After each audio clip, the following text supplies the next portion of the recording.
Đó coi gì.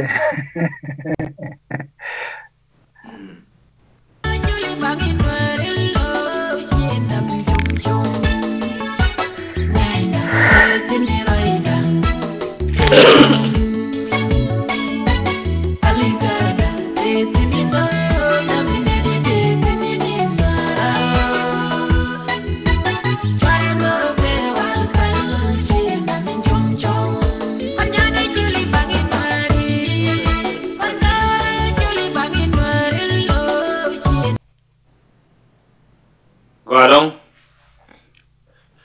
malaga tiang angante koindak Naath community ka Israel. Naath community ka Israel ce barnamij ya kamrara no bina yik ka bina nyur bina tidial timi go ka Naath ketin jega Naath ba ka kamrara di. Entama tene ka live stream video ka Israel mwane. Anta ka jal dangraw ta do la male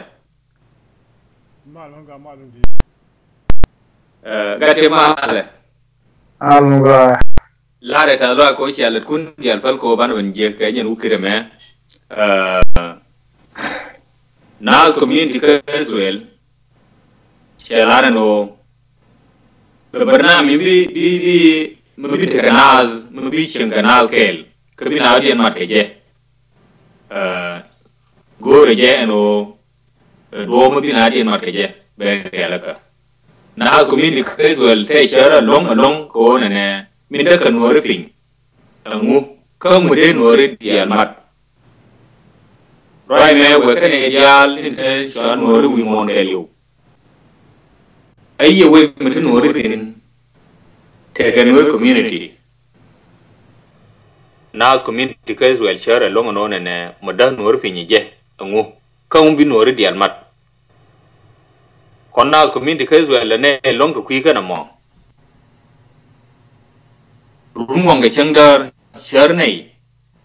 ko bi ne solution je mu bi nori dial mat ko nori china da fin itana uwa laji kume chitang la do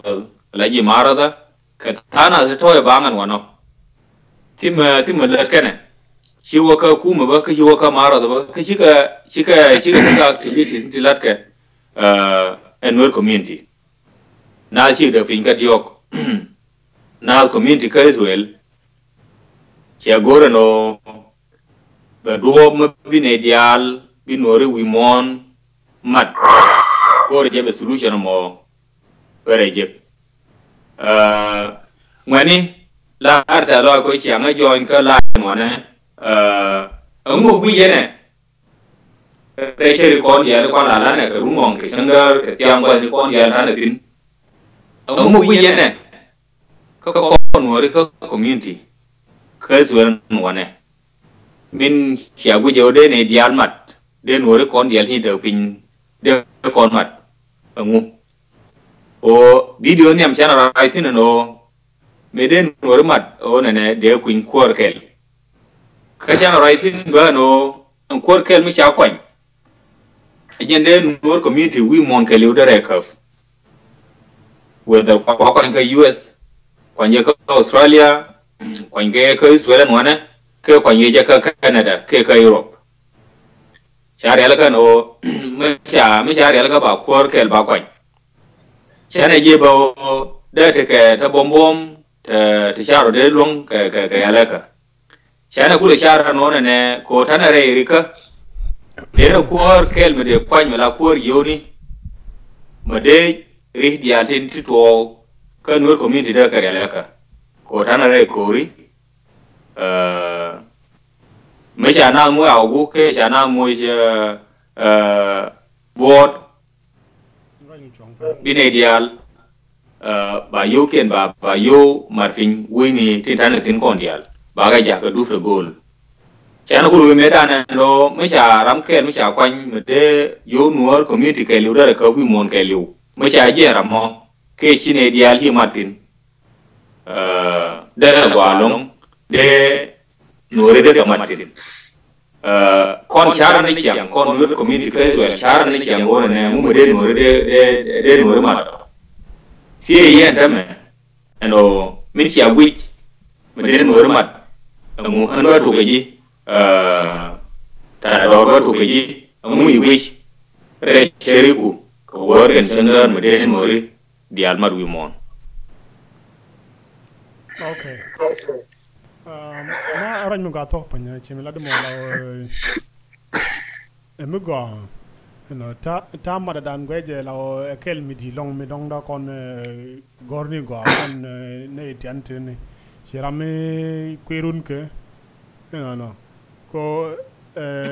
kwirun ne kon kwirun ken ken ne content bila future dung kan nat tembe nat ko rela kan no ko ne dita pa ne ditin ko kule te ter ko wala ke nyanya wan man nyanya tuni ton na man ta me ta pa no wona kan ko wona zaman den ko wobo no che kan kon ne ti anti ta pa ne to kon ko barna me ta che me ko raj gwa me ta pa ne no da gor ko ne den me ta kon gwa kel la me man awden gwa kel che kon nore especially che kon nore me mat koran gwa kel no da kor wani da kon ke wira ka kel da kon tin men da nuor me da chung nuor me da jakone den e be gwa no be gwa be tel gan me lu ke bod ka be gwa lo be tel ne ti konten le jien te wakoro bi jini no na moni elada no ka me china la la me china la che me china la tara mo gwade and then gwe tell me da go ka kon la bara me dera me jang ne ka ne gwada me ka dam ne gwade no che an pointa la men gwe ja long la ne me chi kona link kon ne dial kon te tarare ne ramete rara me ta ka US ke te ka Australia ke te ka Europe gwa me ke te pin reaching nuore ke te win Africa no ke ne no ka nuara no ka lingo mi jero jamen o kon point an men ngod daka kon tel madadan no o ci ko mat gwa kel bana kel bana rela ka to kel no da mor mi ci aga no and then dire palaka ba dire palaka go nge da mor ten kam bi alat kel no ke korunda wolte te ben ke korun ni dang rundaro ke ron kel bane biya ta kel no ke kuje mo la goro wona dani bina kule te gwa kel ko biya kule char gwa kel no chem kon point an Thok me dan e china te ka sa zan ke 2013 wajok no telma dan je no 2013 no ba kon ko ban joj ka jube no metana ka mat ta kon ka mat la kon raj ka to kel mi la kon kelo ne kon ware no ta kore lo ban ter kor kel ko ne dunan kon ware men chagu long re chianga da kelo o nor point tel kel la ma da gwa kel ele o ne ka ba man kor gwa kel go bi ti ga ri kel an gwa di la do bi ti ga je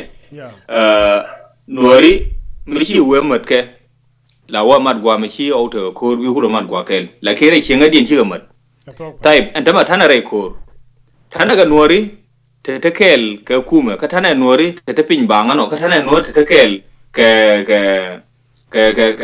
harka moy jil sudan haro tama an tama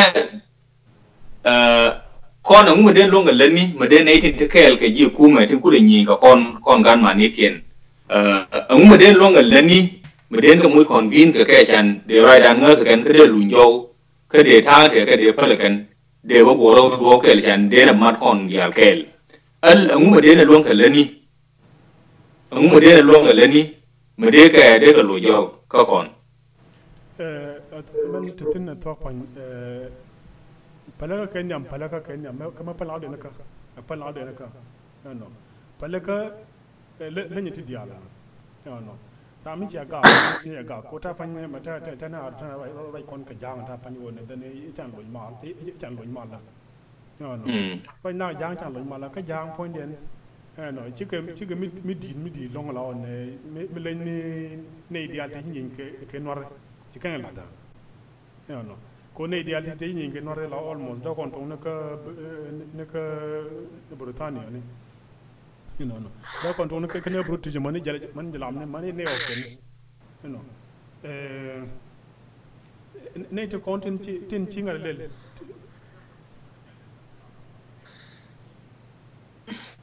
cái này con tin chi nhiệt của con nó chỉ có long là này tên chỉ có long nó mình chỉ giang lật cái quy mô con point đàn nó vừa cần chỉ còn cái bếp bật cái niệm nó vừa cần chỉ còn cái bếp bật mi coi cái bếp bật nó yani chukon be wonyam chukon be wonyam the same to ta pa right kon kamal to ne ne wona mal ke jang ke wona mal ke kumme men ka jinub suna pa ka jin kumme ke men ko nuore ke 2013 ka jin kumme na ne bi bana nyon nak ba ke 2016 ne kreo no kel mi to kreo mi do mi je to kreo no mo point te ko no da to ba ko ne den da ko lar ba ko nar to ne den ci kon mal ci kon len gor ñok mal ci kon len gor ñok no da kon jang ke ci andana mi tana ko ne den binaw dina wa naga ko na mon e ciang len ko ciang ma ciang na la ne den tana ko no ma ciang go bi ka shong kel bi ka shong kel ci wene ne yani Made Nueri mat ke de na lo jogoren de ne dial mat kel ci laran ne falaka yes gwa falaka kel mo gwa de jeno de ne dial de ne dial de mat an ba gwanan ke de manan di gate biti mu gwi re ran shala de mandan na tai dor kan gwi o ne de Nueri mat re kor me yit wo onda me ngu gui me de Nueri dial mat ta dor chala ne falaka e jen do de Nueri mat na mi chira di mu falaka na wale al den ko to di o bana na mu convene chane no bi na ben kel ngu mo gui okay gwa kan yamba bata live la Nueri community Nueri komwan Israel o gara dia umshie kana me ye TV chare alaka o barling Nueri kan kong ka malwa Nueri dial Nueri komwan wimuɔn kɛliw so Jesus come day amen ai pa min chilada na metagara yereka la go ke jen go re di na ba phodi min chala ra da malan thai do am falaka te ga tung wan ti kwe min ti lo de ano karan mi chala ran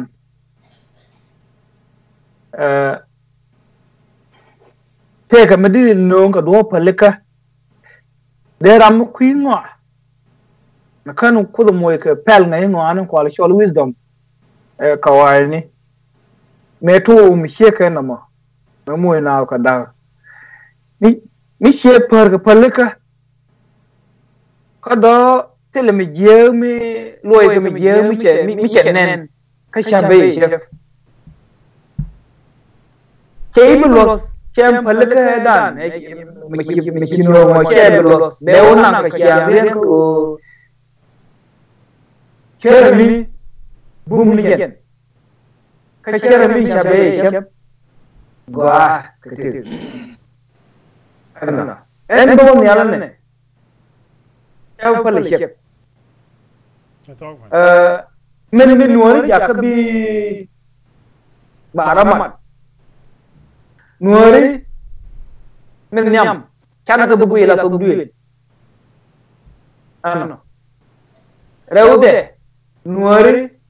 bana wi ala dawla ano membi ka mat ba ngot bana ngot bana sha kon ga nuore tin ci ban rey ne dembor ka ci gor te dien ka galam bana ngot mi bi kon mat bana yalla ka ano ajen bi kon mat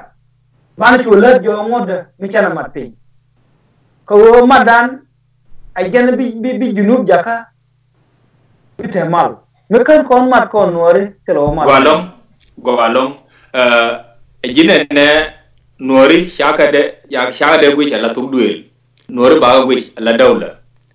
nuori mu gwi la dawla kwal gwi la dawla fi dakhal dawla ta jinu Sudan ke de gwi ne ke dawla madero temgola ka jinu Sudan ba ka gwi ko ka ne tu mwan turum ko dero kum lakin ko kerlo do ne ban rongo ala dawla lakin barro moy ko ngot mi ci ko ngot dawla ko bana wa ka dawla ko bana dawla wa shen ka char nan en chan luong ro ko mi kan kon dawla shen ka char chan luong ro en junub modami ba kon joy ra ko ci kon ke gene ko ne gene wona ta kon gol gwa ka ngodin kula lara wona ne ngodamo ajen bi kon rolo angodin chi guyo ne mo de kon dia rol angodin dien ka ngota tona banaka lar ken jinu Sudan ke banaka lar wi ndi dial tan tindi banaka lo kum no dan ka bandan wulu kum di ke jen ngod me yana mo ko ngod la kum na ko ne chine dial te gwakel bana jo ne me jen ngod mi te ga na mo wala te ga jinu Sudan kon dial ko lu he jinu Sudan ne te ka America ne te Australia ne te Europa ne dial te ka Misir ka kulu jinu Sudan kon wore chana ku wore rero ran kon wore na kai senwer mane wesenwer mane ni center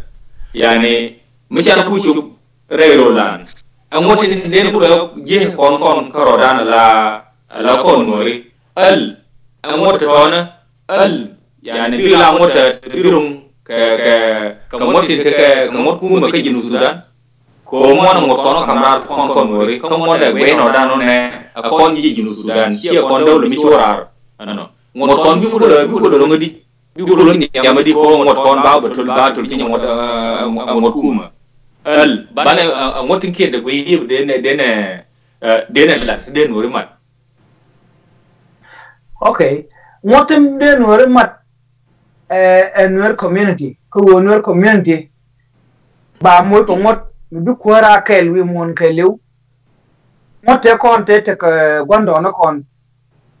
te kwala paine mununan men te ko wone ishinwar mi shebe yishebe na binwer ana kachi nyamar du shebe kan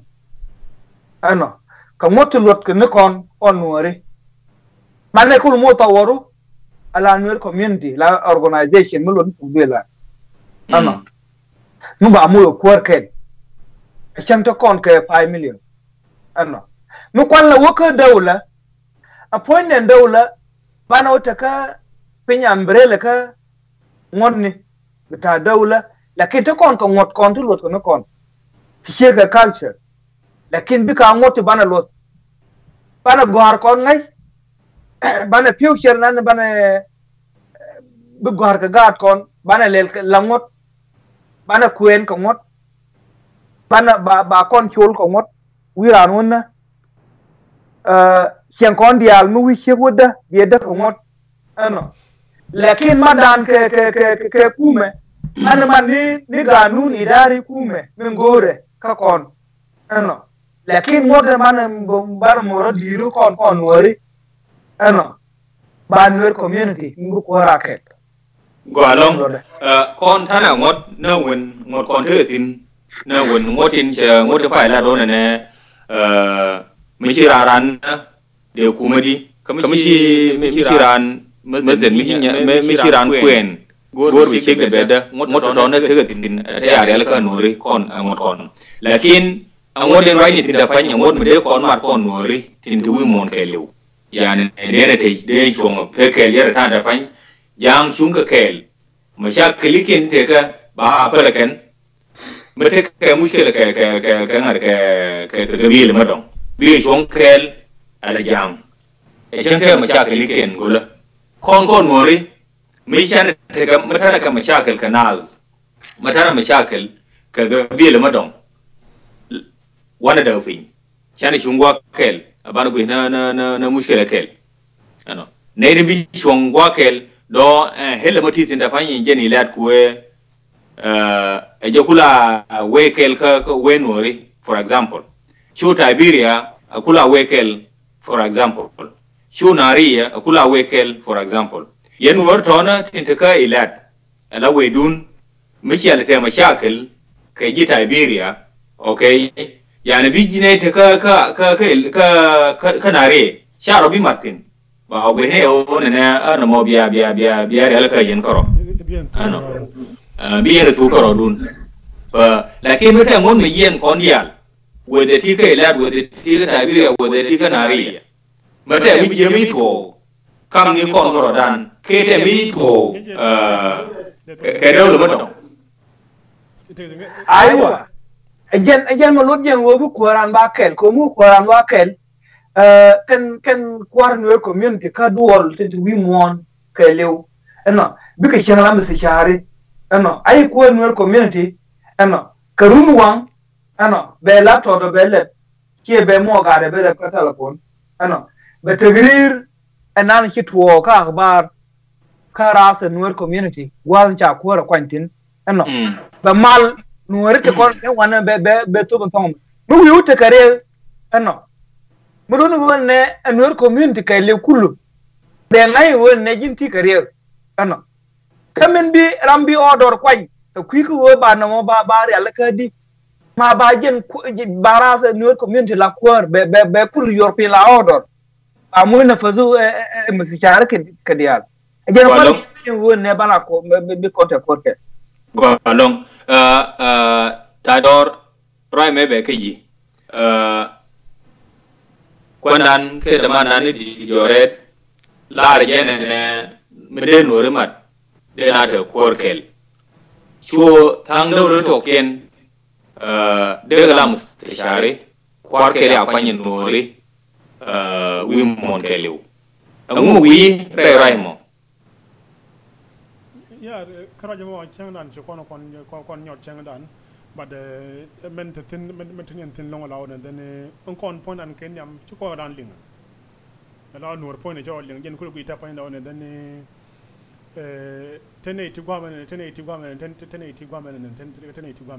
ko chanan ma chanan wi kon ta pan ta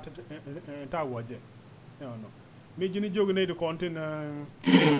ci ta kel ken wore no che me lat ko ne che me china ga ken ke joro ke ne no mi na ga ke joto ke ne no ene do to no no ke ne bigulu jen bigulu ko jurno de mo ko ne dani te ram kel lo ken ji na da no dong ram tie gen ngwa mo che tem lo ko ke jang ro de lo ci do lo ken wore dial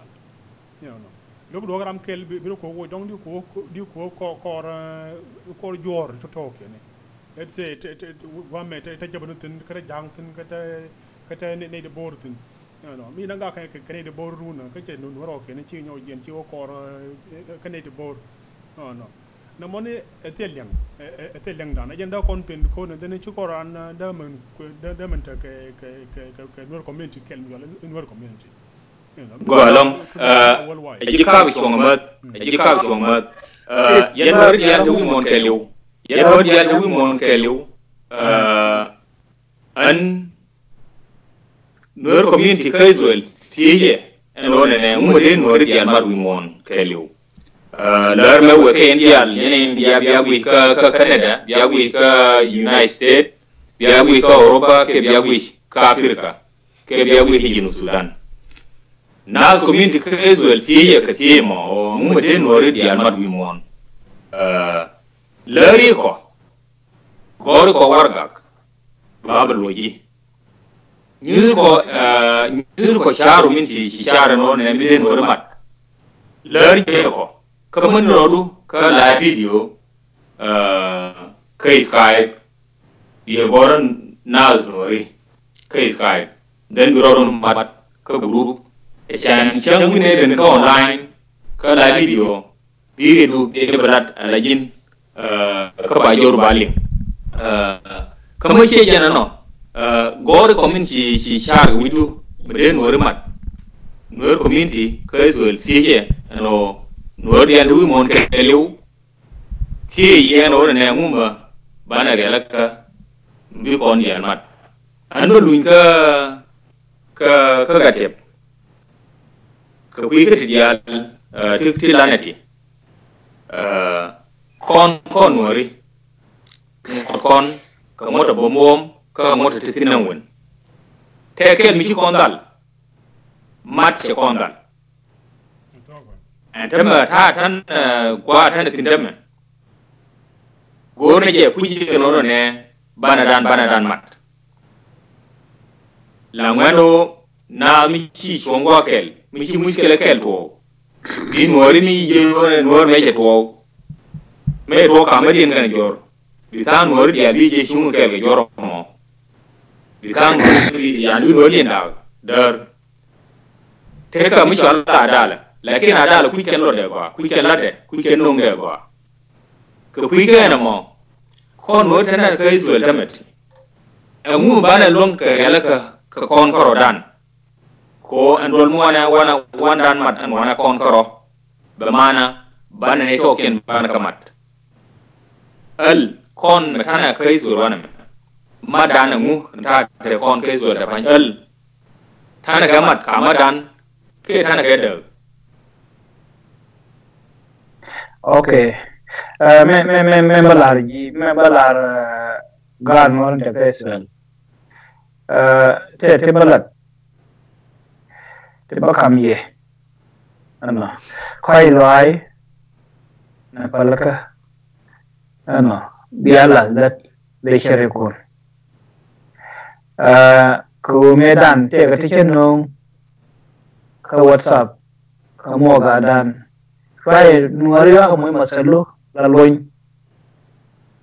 kan mo community dan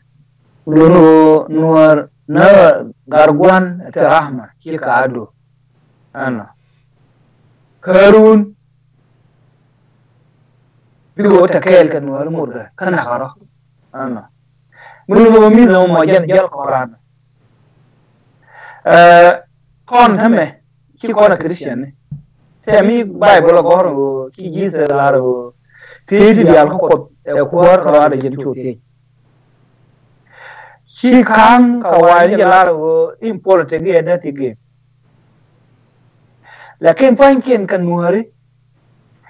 cha siyasa maka kian kwara ta maka latil kake ada anda man da en eko ba kwara lakin ba kam yen ga Nuer te kon ta kesu ko chu lo du alalat do di le na do ka gwanu mite lo du di ne ku le ka le ke ka kai lo gwa anin ti minan ti je ona kon Nueri tana kesu anda ma wanti kon tana ka mat ta kon ka mat ko Nuer en madan medelat ko ta kon ka mat Nuer kɛliw system da kel ana redana wete kuara lakini kon Nuer ko mo ay wuju system da kel ne ci ko ran ling muy etame te bi jo ci kor ling ana ko min kuyi doru min kan yen ling wale kiendo ki janam bi kienda marun du gwalben ba biarle ana ta kon lan ki ling kon ana aishan gide kon ling koro biar mo femu kon me ba ti kon la go ne chiang kwar ka kon ajana ngot ka kon ko chi kon ngot chi kon ko lut ano ka wo an kwar mendir le na ka loidu ngot me ya kam ji ne ko ken ano lakin chi bu use alami la du jin ko adu la bom jin ko de ngai wo bom ne ko ken ne te kon te kam ji bom ko ngot because they lost michi me cha kam ji mi chi da mana po ano be di lost be kamar di en bi na la nyon le ka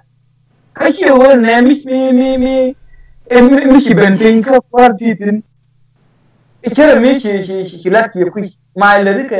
zaman ka le ka ngot la gwe je tam le ngoro hello you boy amen golong kam nan gwe go ba de men dini longwa me ta panche ta barna mi ni kontini da kwa wo ne dene da kon ngal le la ta kon ko ne dene la nuori na manong da mad so kon ga me chen ko ramad da chen buktab mu wallet ano ka kwar miling neke ka muktab da chen ka diok ka mu lat mu wala da ban ri ta kon ne nyentien te kon ngwan ko kon mana ga lel ka do muktaba ano again lian golong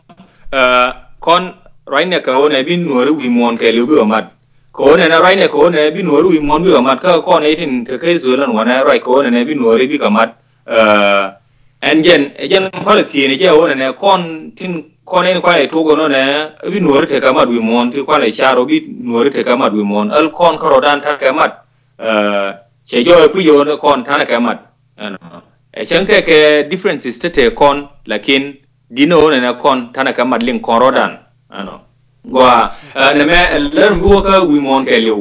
in nuori dial tin ka Canada te ka Australia te ka America te ka Europa amati te ka Masir amante ka Sudan kɛliw na as community ka Israel si ye no ne yene tin chiagwar tin chu ka degree ni tin chu nyam chitanken bela professori chitanken bela doctori chitanken bela medicine chitanken bela philosophers chitanken bela theories chena ti no che ti india lene ti gwar no ne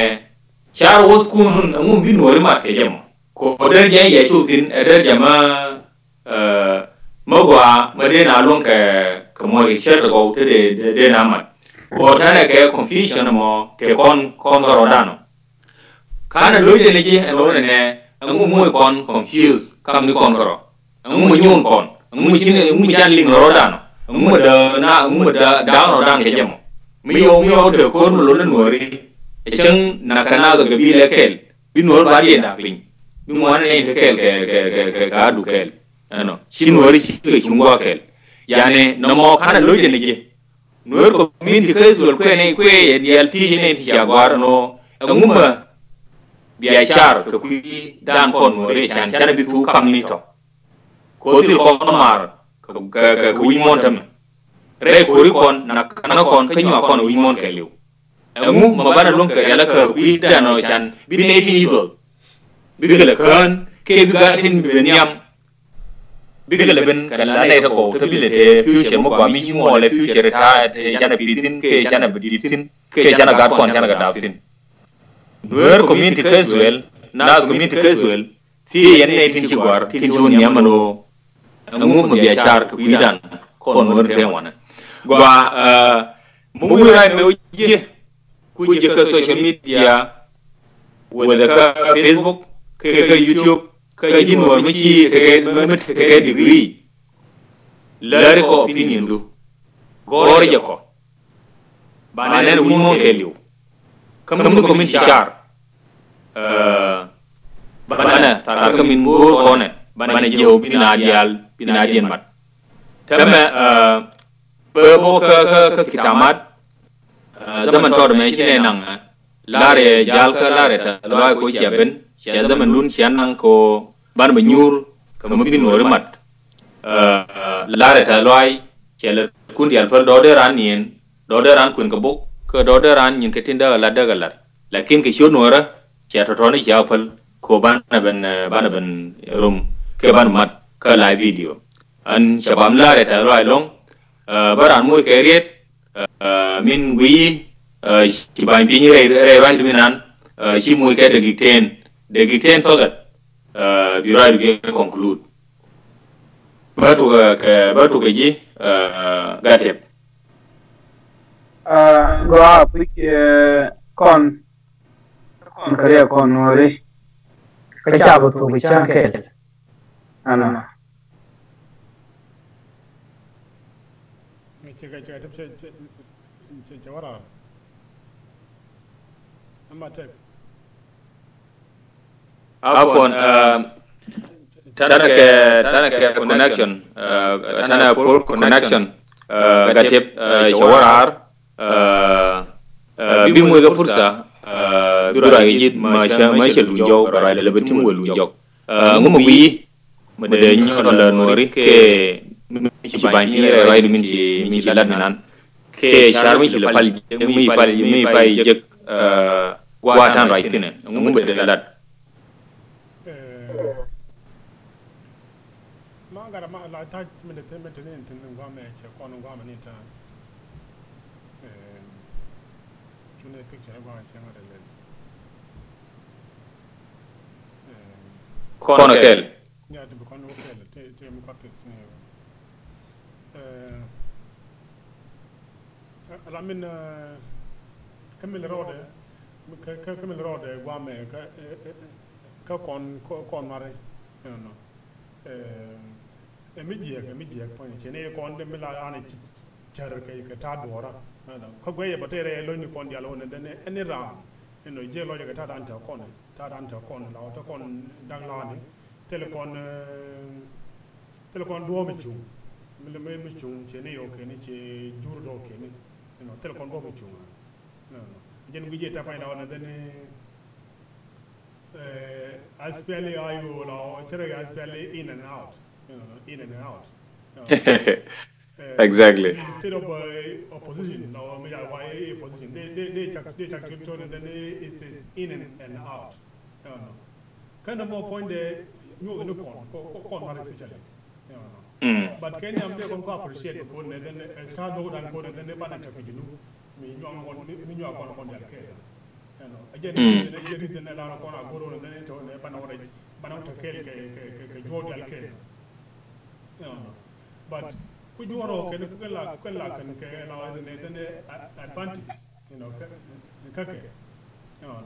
but con point and say con Jeramiling Rajan Kelaneti Gare. Con Nueri,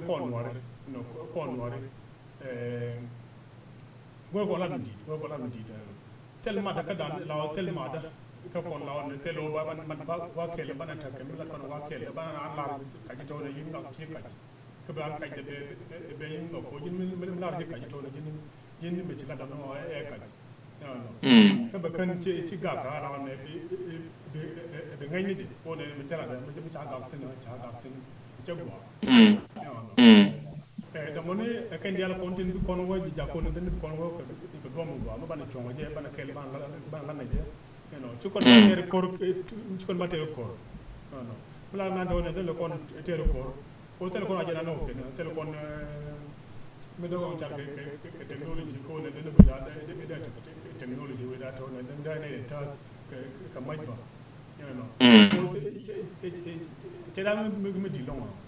Take a bill to one bill attack a poor bill upon attack a might. Why the bill teaching my pigs now, which my jack Kabala again. The deal Tommy Law and then telecon with Minan Colon and then Ban take a bill to Banajagon and then you contact Tanmaj, you contact one. Time to content up on a time, common Kabaka case. Meeting men be a cop and then give a lot, be a thing. And some below me, young be a lad. Can a boon eat it around a boon, chicken at a hand, chicken mutually erection, dung India mula nang jika nama ke jual me ugel lawa de kada urji lawa renya but kala de ko telekor kala da mola kala de ko telekor meta o kor tara manda men te ben yurto ne ku jar ke nyina ke jod rendal ko do rendal ide won yalla tele but on kon ponda mi ci koro be mat ba kele bi kon ci koro mat ba kele bana do ne tan ko ko tan ko pal non de tan ko no ne de ruuna mi ci mal juro mi ci mal no ba mi ci ko mal ko jata panje ya cheating outside ko kon kan no ba mane kon ci ko jiru sudan to ne they are going for peace. They are cheating themselves. It's a way of wasting time. Quite time quite waste back. Tell me mal. So me chung go kill ka bi ko law ne den tel mal shiru na mi ci kajel pay de me mi ci nawo go mala ka ci o kan law ne tel mal mi ci to mi ci dung 2016. And then we have a right, we have other option to say. Ko mi ci nawo mal, you can say it. Mi ci nawo mal tel mal no burke. No. Let it be a young to Tadian, but whatever do Tadian, and then be Juju be Tadian. Because young one check on them now. Go take and with ye. Damanan chia kaira arkminan ko yetege network problem. Dere long lu job. Yeah, they main job.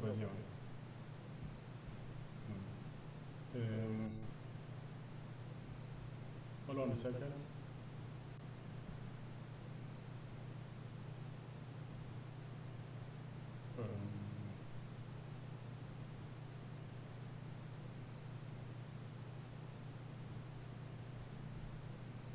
Okay, you can go your name. Okay.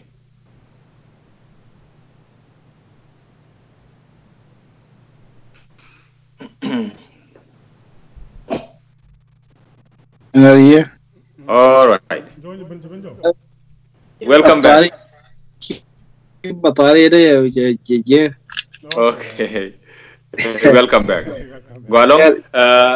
Binyo ti ka kui ka minan min chilad minan chai ku longo ga batari ya iPhone tama biloi ka minan min dere lad minan min chai ku longo ga batari sin chuwa kon wari kon tana reiri ka kwele miltiam ko an ngor bilad ai Minan Melat Nueri kon ta ko Erika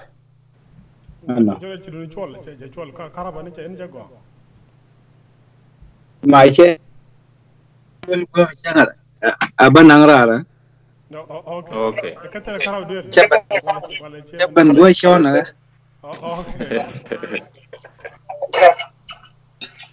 nang abanang gua boy ta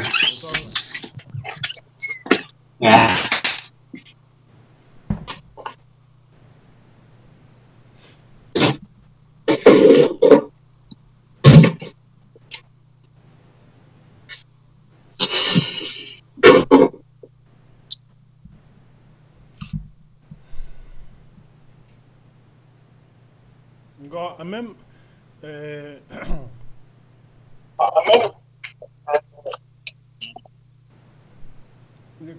ka John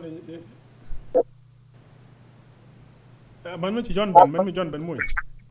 okay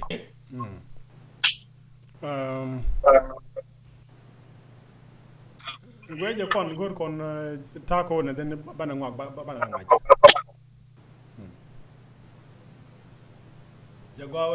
welcome back John welcome back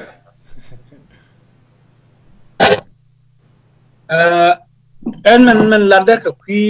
reka men ta kontin konore na men ta reka laddo ke na ngon no Baden ko Nueri baro palaka ko melanin kon ne la gwai ko kon baro da ba put ya kon muy ke shar democratic ano ko chi Nuer che Nuer dien che wo ko re ko wi Nuer min do dinyot ya de opinion yen gargur ano lakin wo chemin chala de gariye no kon demokrati lakin ku kon do banan ne de kon nang je ano ko shwon moye difa kon worim ban lum ajen wo kon ban rolling chante dan chane bele la benefit yan biran be ugu nuora bakapal ko wote embe je mala dunde mlo nije ano mite ga muguri chuyi gur khashud waydan chuyi nuora be nuora na ano gur dundu khadobdu chimo adob way ajira ko aywa lakin kon lazim bana makku ne bana sharga mugura ko fidan ano chono abwelne chemu bi mo la de kai ma bi wodun khamdu ne laro chimu woni ne le pin ko woni chara mi je bukuru shonka gondura ko gondura bi woron tame lakin mo go ben ram bi wulu ma je de mor nan men ku la je Chirem do ko wosbin. aywa كل لاريه benefit bar la gola lakin rem nuara ejala rem nuara chunu ka dam orken chime ala re jalami nika dini ka quran cha goru ne ansur akhi يعني حتى لو ظالم يعني بشويه كده انا ايوه دمور كما ظالم بشويه كده بعدين يا كانوا يا ولا اجينا لاري Gwalong shibo gwalong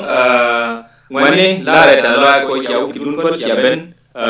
ya chup ka end of the time shada ko rei barnami yadan min de kula lar nuor dia du mon ke lew wa be witino ke ti witeta me gor ko je eno de romat ko ka live stream video ka gwan bi maro ko je gore nuori Naath Nueri kai Skype den ro marai ke changu beno bi opinion du ke sharing si shar bi kam ne ano fa rai mai we ken ori ya mon keliu chabani la da loy enyo chana to en biaba kamal Bantamol.